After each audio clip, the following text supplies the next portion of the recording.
É com muita alegria que nós vamos gravar mais um vídeo no nosso canal. Então, meus irmãos e minhas irmãs, neste momento eu invoco a Santíssima Trindade que providencie que as palavras que forem proferidas aqui sejam palavras de Deus, palavras de salvação. Então, por isso, eu peço o amor de Deus, a paz de Jesus Cristo, em comunhão com o Espírito Santo, para que nós possamos, neste vídeo, tratarmos juntos de um assunto importante na fé cristã.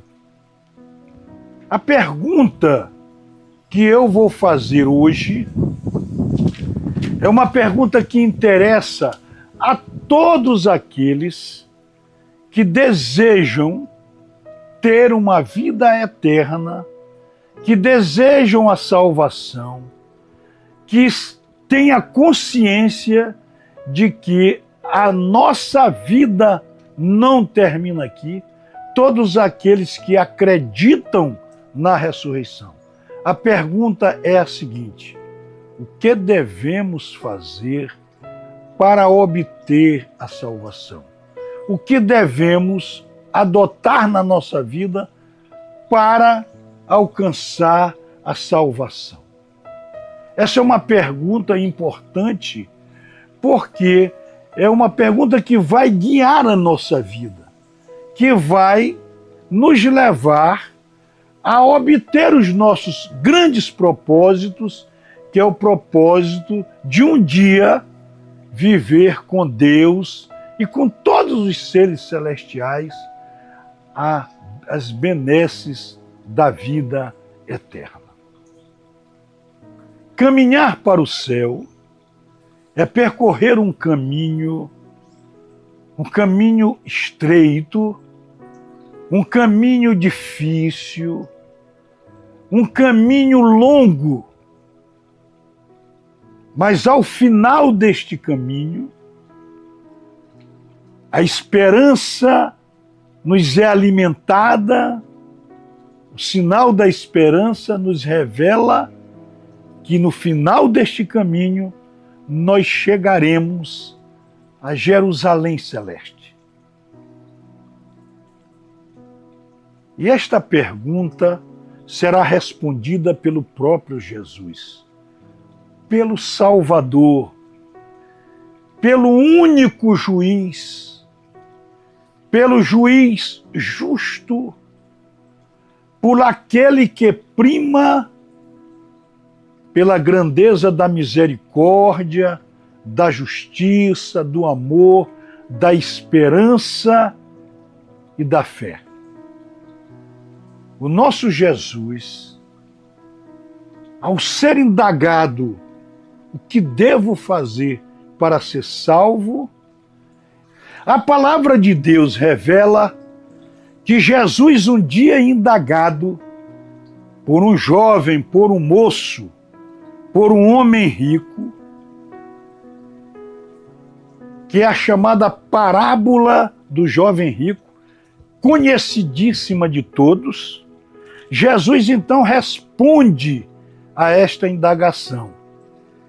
E nos 3 evangelhos sinóticos, o evangelho de Mateus, o evangelho de Marcos e o evangelho de Lucas, apresentam esta parábola pela importância dela, a repercussão dela em nossa vida.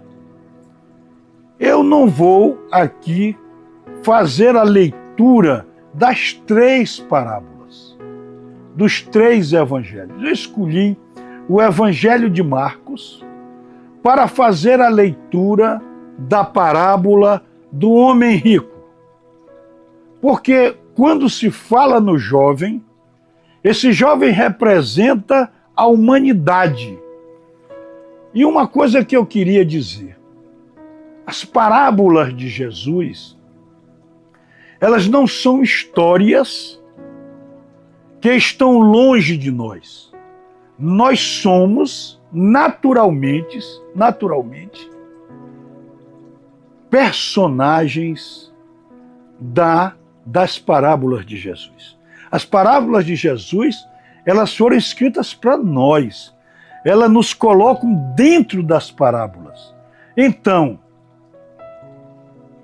aquele jovem, ou aquele moço, aquele senhor, que faz a pergunta a Jesus: o que devo fazer para alcançar a salvação?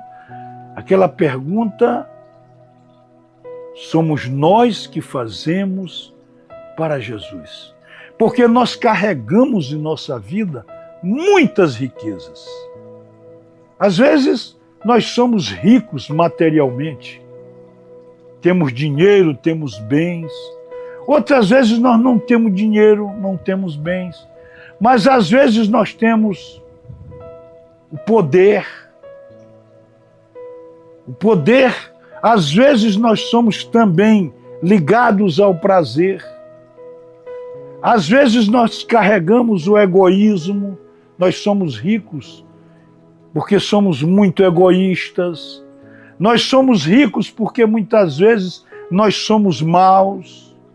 Nós somos ricos muitas vezes porque somos gananciosos. Enfim, a parábola, quando fala na riqueza, ela fala sim no dinheiro, na riqueza material, mas ela também fala dos prazeres. Aí na riqueza estão os prazeres, estão o poder e tudo aquilo que pode nos afastar de Deus. Então essa primeira consideração é muito importante para nós fazermos a leitura do Evangelho de Marcos sobre a parábola do homem rico. Essa parábola, ela é de muita importância. Ela está no Evangelho de Mateus, no capítulo 19, versículos de 16 a 23. Ela está no Evangelho de Marcos, dos versículos, no capítulo 10, versículo 17 a 30. E ela está também no Evangelho de Lucas, no capítulo 18, versículo de 18 a 30. Então essa parábola, ela é muito importante para a nossa vida cristã. Então o que diz Marcos sobre essa parábola no seu capítulo 10? Jesus estava saindo para uma viagem, quando chegou um homem que se ajoelhou diante dele e perguntou. O primeiro ponto que nós vamos tratar aqui é da forma como este homem se dirige a Jesus. Ele se ajoelha, ele se humilha a Jesus para fazer uma pergunta. Ele entende que essa pergunta é importante e ele também entende que Jesus é o Senhor. Ele reconhece Jesus como o Senhor, como Salvador, como aquele que tinha autoridade para responder a sua pergunta. Então este homem, ele é um homem que acredita em Jesus. Muito bem. E ele pergunta: bom mestre, que devo fazer para conseguir a vida eterna? Jesus lhe respondeu: por que me chamas de bom? Ninguém é bom senão a Deus. Então essa primeira resposta de Jesus indica a humildade de Jesus. Indica que Jesus renunciou nesse seu itinerário aqui na terra a sua divindade. Ele se tornou escravo. Embora ele seja bom, ele não afirma que ele é bom. Não afirma que ele é bom porque ele é humilde e porque ele atribui isso ao Pai em sua plena obediência. Jesus era absolutamente obediente ao Pai. Então ele atribui que bom, só um, que é Deus, o Deus Pai. Muito bem. Conheceis, diz Jesus, conhecei os mandamentos? Não mates, não cometas adultério, não furtes, não levantes falsas acusações, não prejudiques ninguém, honra teu pai e tua mãe. Este é uma passagem dessa parábola que também nos chama a atenção. Jesus diz, conhece os mandamentos? E cita todos esses mandamentos e pergunta se ele cumpre esses mandamentos. E o que me chama a atenção aqui é a importância de nós fazermos o diálogo da parábola do jovem rico no Evangelho, no Novo Testamento, com o livro de Êxodo, no capítulo 31, versículo 18, quando Jesus, pelo seu dedo, aliás, Deus, Pai, pelo seu dedo, escreve as 2 tábuas da lei de Deus, os 10 mandamentos da lei de Deus. E aqui ele se refere exatamente à 2ª tábua. Ou seja, o Evangelho revela que Jesus trata de todos os mandamentos que implicam na nossa relação com o nosso próximo. Fazendo uma referência de que o desejo dele é que nós, ao iniciarmos a nossa trajetória para a salvação, nós utilizemos o último mandamento que ele deixou para nós, resumindo tudo: amai-vos uns aos outros como eu vos amei.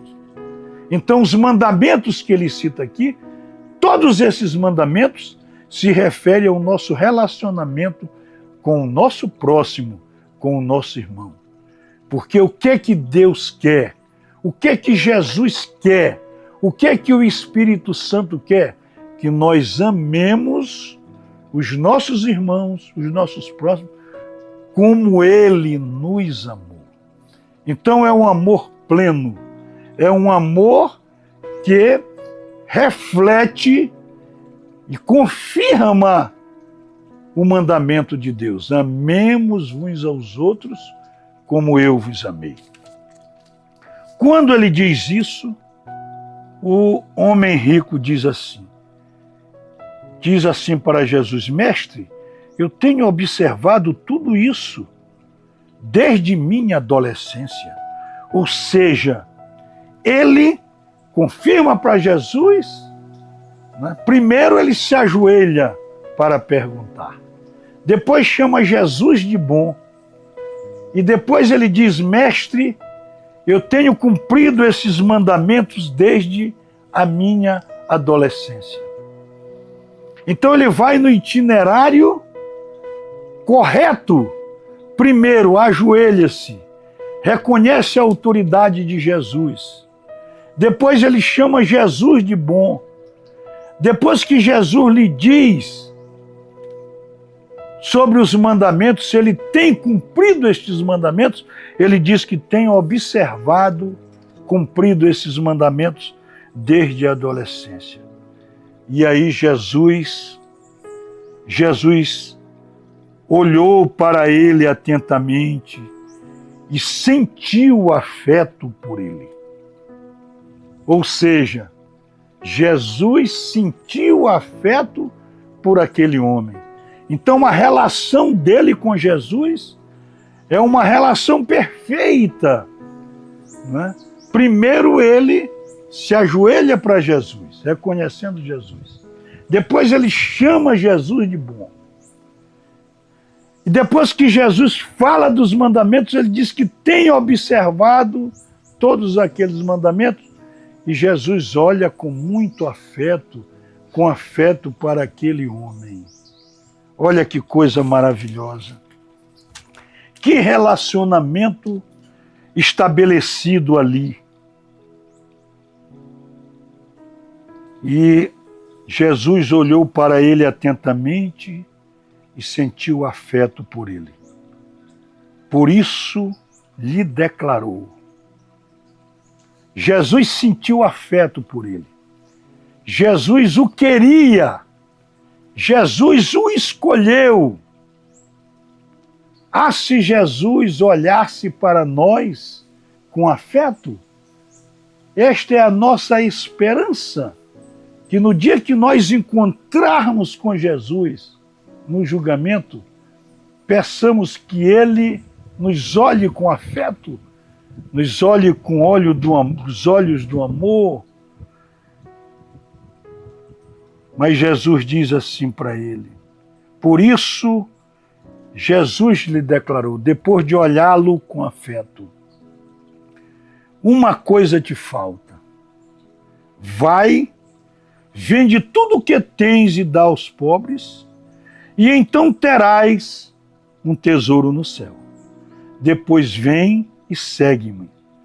Mas a esta palavra seu rosto ficou sombrio e retirou-se triste, porque tinha muitos bens. Aqui nós vemos que há uma quebra dessa relação que tinha começado com ele se ajoelhando para Jesus, chamando Jesus de bom, depois dizendo para Jesus que ele observara desde a adolescência os mandamentos de Jesus, e Jesus olha com afeto para ele, e com certeza a nossa esperança é de que Jesus olhe com afeto para nós, porque Jesus é amor, Jesus é justiça, Jesus é misericórdia, mas Jesus disse para ele, e diz para nós também, só te falta uma coisa. Vende tudo o que tu tens, distribui aos pobres e terás tesouro no céu. Depois vem e segue-me. Meus irmãos e minhas irmãs, Jesus nos diz nesta parábola que nós devemos nos desligar desse mundo, renunciar o mundo, e quando renunciamos o mundo, nós adquirimos o tesouro no céu. E quando conseguirmos o tesouro no céu, nós ainda temos que fazer mais alguma coisa. Vamos a Jesus e seguiremos Jesus. Só assim, com esse itinerário todo, com todas essas exigências amáveis, porque Jesus disse para aquele homem, com afeto, diz a palavra, só te falta uma coisa. Vende tudo o que tens, distribui aos pobres, adquire tesouro no céu, vem e segue-me. Jesus com afeto, meu irmão e minha irmã, está dizendo a mim, está dizendo a ti, minha irmã, e está dizendo a ti, meu irmão, vende todas as riquezas que nós temos. Ou seja, nos desliguemos das riquezas materiais, dos prazeres desta vida, do poder e de tudo aquilo que nos afasta de Deus, porque só assim nós adquiriremos o tesouro do céu. E depois de tudo, a gente deve ir a Jesus e a segui-lo. Isto é muito importante e muito sério. Mas quando Jesus disse isso, O rosto daquele homem ficou sombrio e retirou-se triste porque tinha muitos bens. Então tenhamos muito cuidado com o dinheiro, com os bens materiais, com os prazeres da vida, com o exercício do poder, com o egoísmo, com a ganância, com a inveja, com o mal, com tudo aquilo que nos afasta de Deus. Jesus, olhando à sua volta, segue o Evangelho. Disse aos discípulos, Jesus disse aos discípulos, como é difícil aos que têm riqueza entrar no reino de Deus. Isto é muito importante para a nossa reflexão. Como é difícil para aqueles que têm riqueza de Jesus entrar no reino de Deus. Como é difícil. Os discípulos ficaram desconcertados com estas palavras, mas Jesus insistiu dizendo, filhos, como é difícil entrar no reino de Deus. É mais fácil um camelo passar pelo buraco de uma agulha do que um rico entrar no reino dos céus. Eles ficaram mais impressionados ainda e comentavam entre si, mas então quem pode se salvar? Jesus olhou atentamente para eles e lhes disse, isto é impossível para os homens, mas não a Deus, porque a Deus tudo é possível. Meus irmãos e minhas irmãs, esta parábola do jovem rico, ela nos traz grandes desafios. Mas esses desafios não são para nos desanimar, não.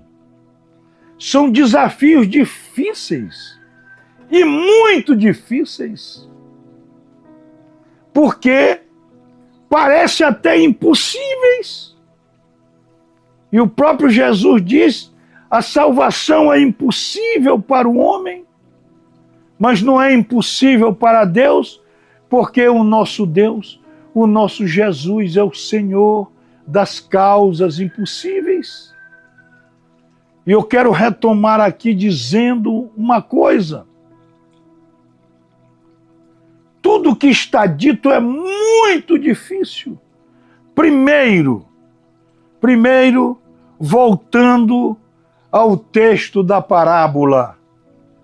Primeiro o jovem rico ajoelhou-se na presença de Jesus. Reconheceu Jesus como aquele que tinha autoridade para lhe dizer sobre a salvação. Reconhecia ali Jesus o Senhor. Depois ele chama Jesus de bom. Depois ele diz para Jesus que cumpre os mandamentos de Jesus, o observa desde a sua adolescência. E Jesus lhe olha com afeto, lhe olha com carinho, lhe olha com amor e diz, só te falta uma coisa. Vende tudo o que tens e distribui aos pobres, e assim adquirirás tesouro no reino dos céus, e depois vem e segue-me. E ele ficou triste, porque ele era rico. Jesus diz como é difícil um rico entrar no reino dos céus. E aqui nós identificamos que a riqueza nos impede de alcançar o reino dos céus, nos impede de ir a Jesus, nos impede de seguir Jesus. E esta é uma causa que parece impossível. Aquele senhor, aquele jovem, aquela pessoa que fez a pergunta a Jesus, ele ficou com o rosto sombrio, triste, desanimado. Mas nós, e esse é o desejo de Jesus para a nossa vida, que quando ele disser para nós, na resposta, primeiro nós temos que reconhecê-lo como nosso Senhor e Salvador. Depois nós temos que reconhecer nele a fonte da perfeição e da bondade. Depois nós temos que dizer para ele que nós cumprimos os mandamentos. E depois de tudo isso, ele vai nos perguntar, ou ele vai nos dizer com o olhar afetuoso, amoroso: está tudo certo, está tudo bem, só falta uma coisa para ti. Só falta uma coisa para nós.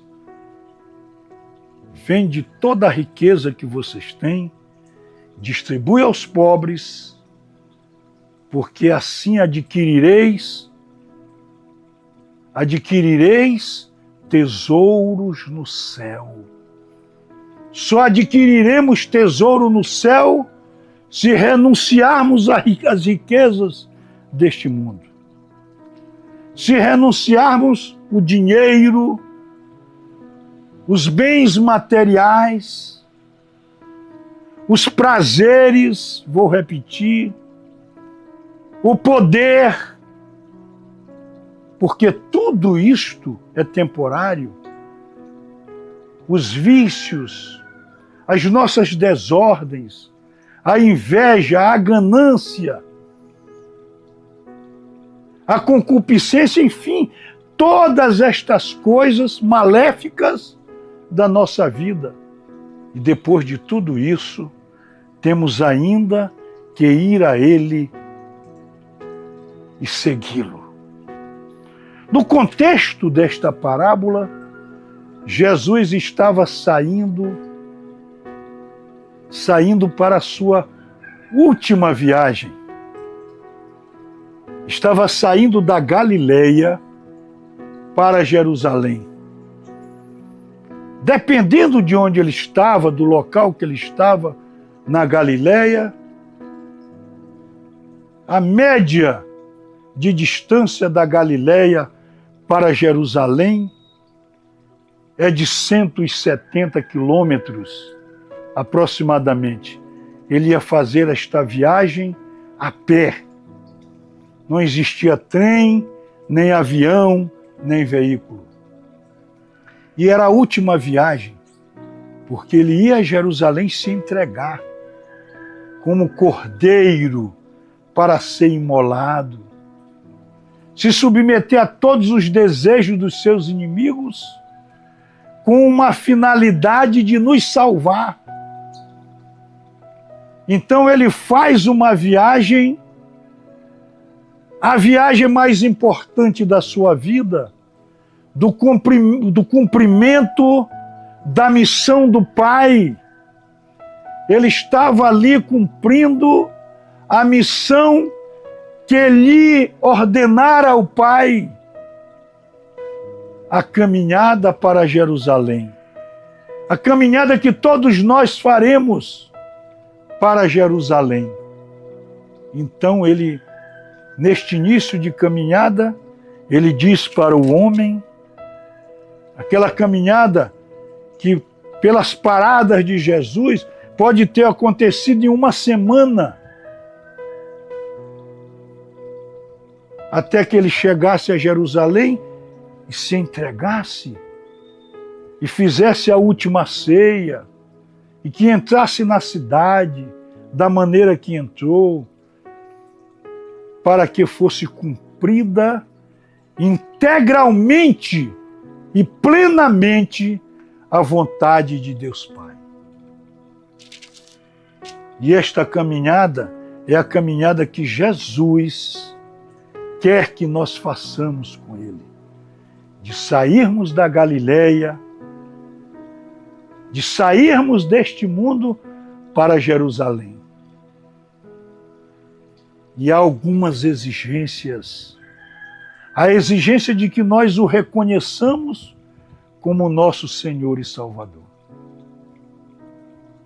A caminhada que nos faz entender que nós devemos, na nossa vida, reconhecê-lo como nosso Deus, como nosso juiz, justo e misericordioso. A caminhada que nos faz também sermos obedientes a Ele, lutando para cumprirmos os seus mandamentos. E para que estejamos preparados para a sua olhada para nós com afeto, vocês já fizeram muita coisa, fizeram tudo. Só falta uma coisa, uma última coisa. Renuncie o mundo, que adquirireis tesouros no céu, e vem, segue-me para a Jerusalém celeste. Então Jesus faz aquela caminhada e nos convida, meus irmãos e minhas irmãs, para renunciar o mal da nossa vida, para que nós renunciemos tudo aquilo que nos afaste dele, tudo aquilo que nos impeça de segui-lo. Para isso, nós precisamos dele. Jesus nos deixou o Espírito Santo.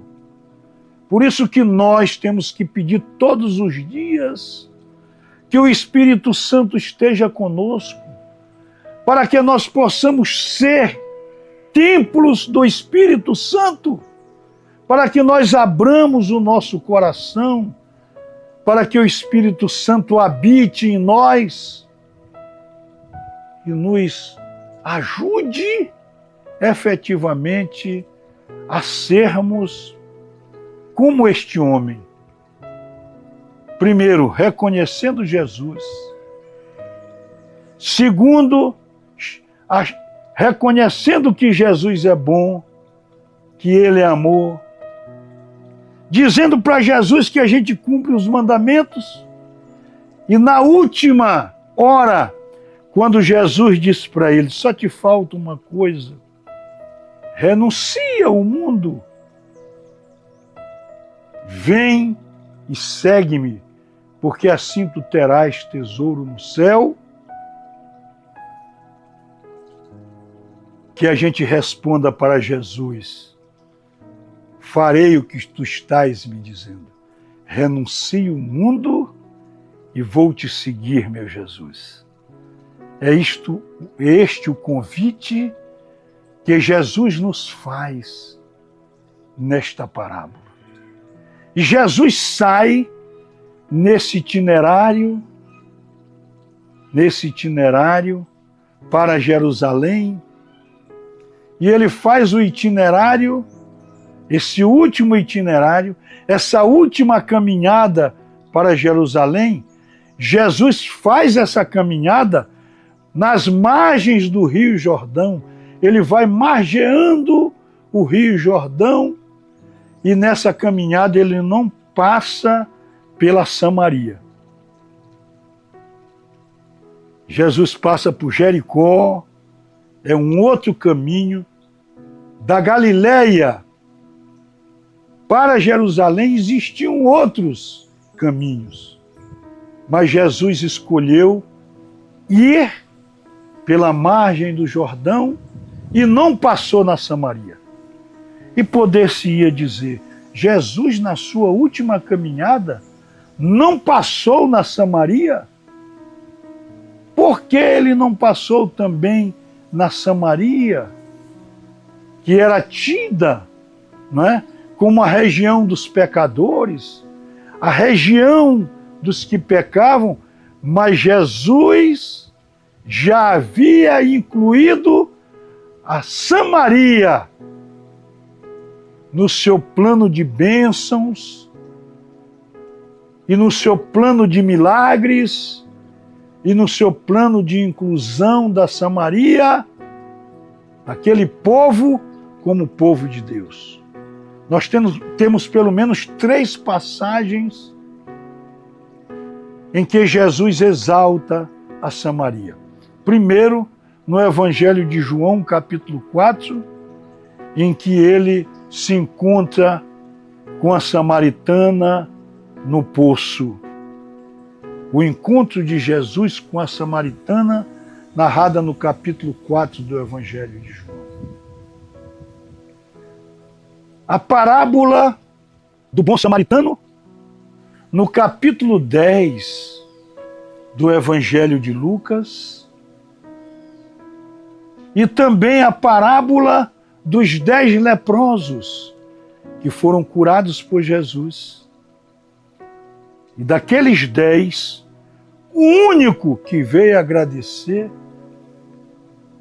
foi exatamente aquele que era samaritano.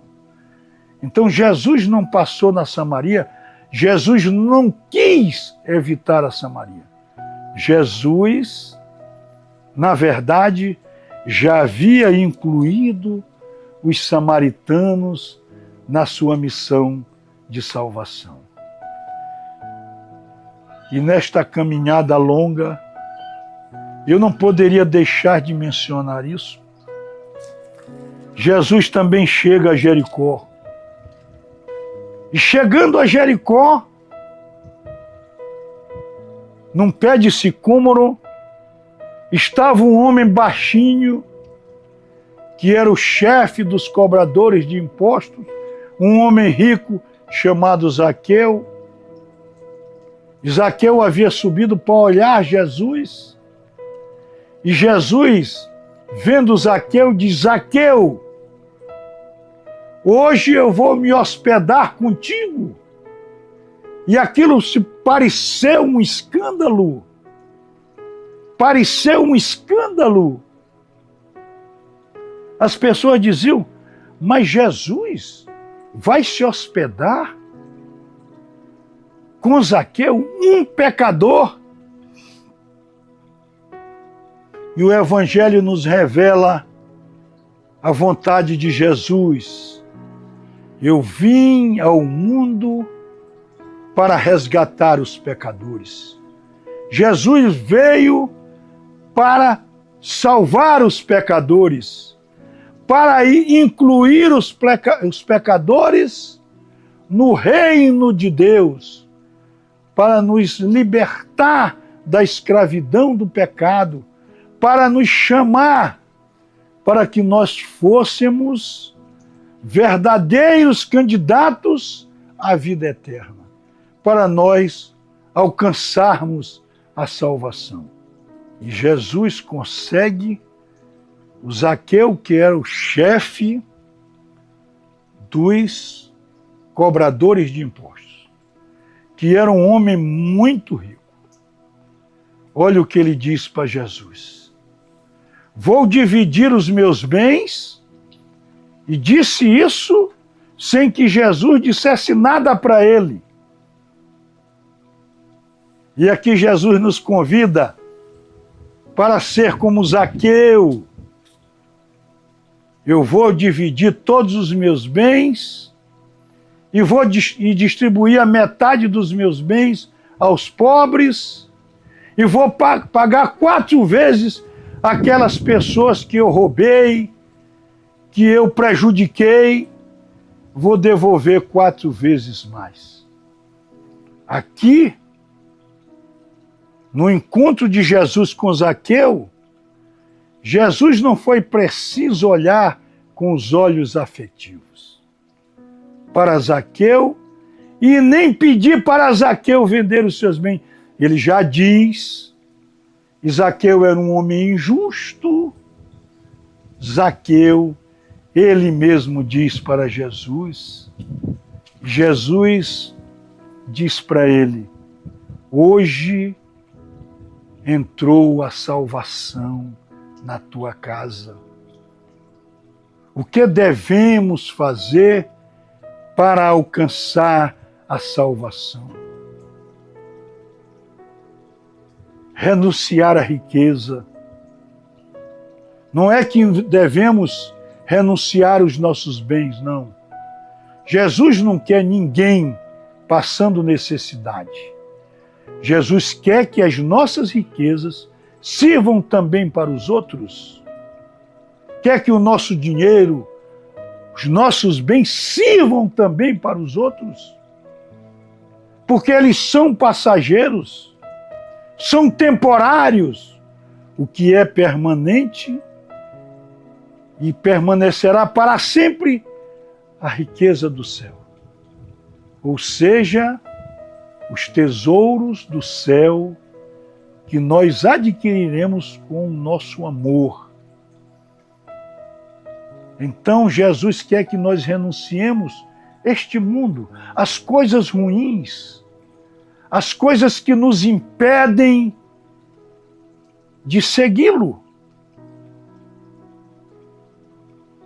O apóstolo Paulo, aconteceu com ele isso. O apóstolo Paulo era um homem mau, era um homem que perseguia os cristãos. Jesus chega a dizer a ele, Saulo, Saulo, por que me persegues?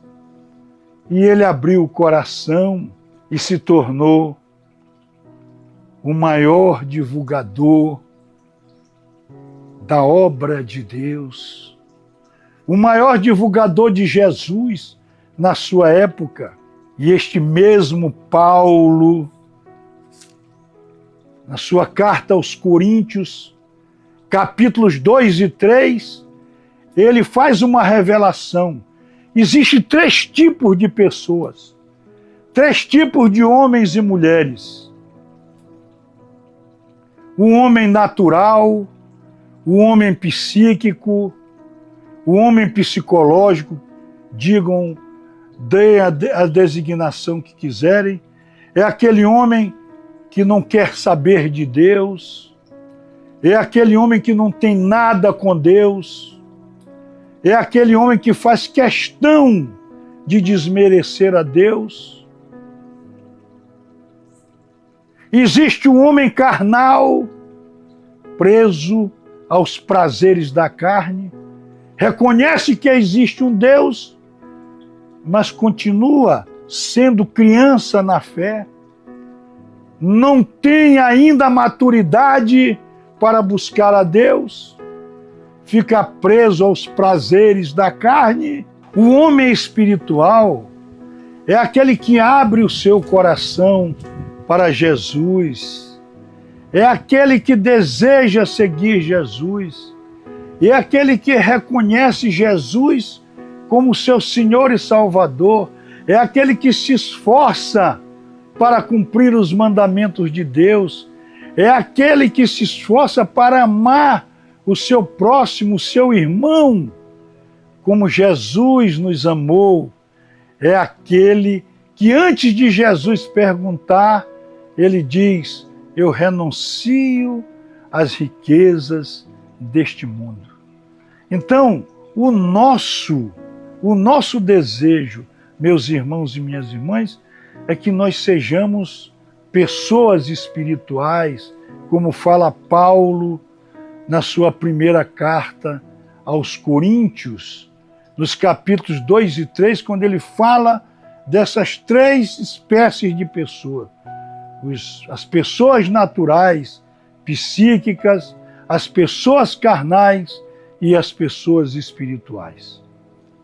Ainda, nós podemos ver que, extraindo das Escrituras Sagradas, nós vamos entender que nós podemos dar alguns passos importantes para que nós alcancemos aquilo que Deus quer que Jesus quer que nós alcancemos, que é cumprir tudo isso, nós precisamos adotar, além desse nosso desejo, algumas práticas. Uma delas é a oração. É através da oração que nós passamos a nos relacionar com Deus. Insistir na oração diária, que a gente possa ter a oração como algo que faça parte da nossa vida. Depois que a gente persevere na penitência, na renúncia àquelas coisas que nós fazemos e que não agrade a Deus. E também na caridade, na partilha, na forma agradável exigida por Deus no nosso relacionamento com as pessoas, para que às vezes nós nos coloquemos no lugar das pessoas e possamos fazer para as pessoas aquilo que, se nós estivéssemos no lugar delas, elas fizessem por nós. Então, meus irmãos e minhas irmãs, se nós fizermos tudo isso, nós já estamos preparados para obter a salvação? Não. Depois que nós fizermos tudo isso, nós seremos os servos inúteis. Nós só fizemos aquilo que deveríamos fazer, como diz Lucas, no seu Evangelho, no capítulo 17, versículo 10. Somos servos inúteis. Fizemos o que nos era devido. Fizemos o que deveríamos fazer. E a salvação dependerá exclusivamente de Jesus. É pela graça de Jesus que nós obteremos a salvação. Mas nós temos que dar estes passos. Paulo nos adverte, na sua primeira carta de Paulo a Timóteo, no capítulo 6, versículo 10, pois o amor ao dinheiro é a raiz de todos os males. Algumas pessoas, por cobiçarem o dinheiro, desviaram-se da fé e se atormentaram com muitos sofrimentos. Então, a nossa vida é a vida da renúncia. O homem espiritual, aquele que trabalha pela salvação, que trabalha para a construção do reino de Deus neste mundo e se prepara para a vida eterna, ele viverá uma vida de renúncia, uma vida de abstinência, uma vida de oração, uma vida de penitência, uma vida de caridade. É por isso, meus irmãos e minhas irmãs, que neste momento nós peçamos a Deus, ao nosso Deus, que é a nossa fortaleza, que é o nosso porto seguro, que Ele nos conceda a graça de enfrentarmos todas as dificuldades desta vida, todos os entraves, todas as tempestades, todos os obstáculos que nos afastem dele, para que nós possamos fazer a nossa parte e que sejamos homens e mulheres espirituais que o buscam incessantemente, e assim nós carregaremos na nossa vida, nós possamos carregar em nossa vida a esperança da salvação. Que o Senhor Deus nos abençoe grandemente, hoje e sempre, em nome de Jesus. Amém.